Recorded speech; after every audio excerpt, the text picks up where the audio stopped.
Hello and welcome to Bread of Life, a daily devotional program which each week features a different area pastor. Our speaker for this week is Pastor Christian Cuthbert of Rockville. Welcome to the fifth devotional in our Travel Guide for Exiles, a look at the book of Daniel.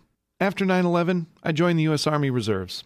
It was an interesting time to join because America had not yet gone to war, and none of us were exactly sure how the next couple years would unfold.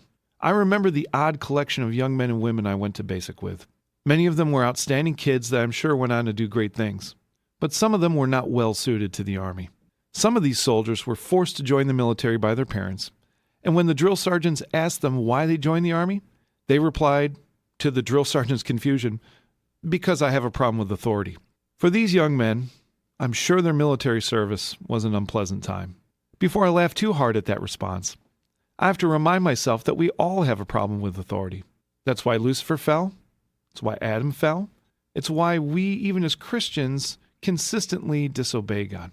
Daniel had demonstrated his remarkable ability to submit to Yahweh even when his life was on the line. Daniel knew that a God who is sovereign over nature, history, and the future is worth risking his life over. But when we study Daniel to see how he lived a faithful life in a pagan world, two other lessons emerge. And today we'll discuss one of those lessons. Daniel was able to live faithfully in a pagan society because he recognized that even the pagan kings of Babylon were divinely instituted by God as authority. Daniel served the Babylonian king Nebuchadnezzar and his descendant Belshazzar, as well as the Persian rulers Darius and Cyrus. While Daniel never compromised his faith, at no point did he drag his feet as a leader in the pagan courts, nor did he sabotage them. Daniel must have read Jeremiah, who referred to Nebuchadnezzar as Yahweh's servant because he was the instrument of God's lesson to the Jews.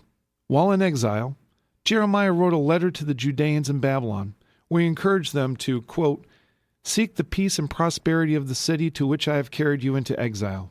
Pray to the Lord for it, because if it prospers, you too will prosper." The same principle is echoed in the New Testament, both in the words of Christ as well as most explicitly in Romans 13 and 1 Peter chapter 2, where we are commanded, "Submit yourselves for the Lord's sake to every human authority, whether to the emperor as the supreme authority, or to governors who are sent by him to punish those who do wrong and to commend those who do right. For it is God's will that by doing good you should silence the ignorant talk of foolish people. Live as free people, but do not use your freedom as a cover-up for evil. Live as God's slaves. Show proper respect to everyone. Love the family of believers. Fear God. Honor the emperor." Faithfulness to God doesn't always mean hostility to human authority. In fact, God specifically pointed out to Daniel in chapter 2 that it is Yahweh who changes times and seasons. He deposes kings and raises up others. He gives wisdom to the wise and knowledge to the discerning. While this is a clear teaching of both the Old and the New Testaments, it's a hard thing to know how to apply. When is it appropriate to take a stand? And when is it appropriate to submit and obey? Answering that can only come from being informed by God's Word and being led by God's Spirit.